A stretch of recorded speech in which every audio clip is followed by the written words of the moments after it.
চলে এসেছি ভোট দিয়ে। এই অনেকক্ষণ আগে ভোট দিয়ে চলে এসেছি। তারপরে বোঁদে মুড়ি খাওয়া হলো সব। আমি খেলাম, ছেলে মেয়ে খেলো, তোমাদের দাদা ভাই খেলো, সবাই মিলে বোঁদে মুড়ি খেয়ে এখন বসে আছি। তো রান্নাবান্না তোমার হয়েই গেছে প্রায়। নিচে নিচে ধরবি। আর এই যে মেয়ে বসে আছে,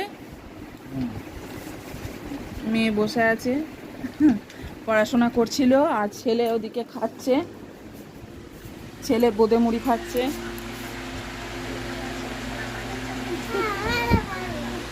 ছেলে বোঁদে মুড়ি খাচ্ছে। আর এদিকে তোমাদের বললাম যে ভাত তরকারি সবই হয়ে গেছে। এই যে ভাত হয়ে গেছে, ভাত হয়ে গেছে। আর এই যে তরকারিও হয়ে গেছে, কারণ আমরা একটু বেরোবো সেই জন্য।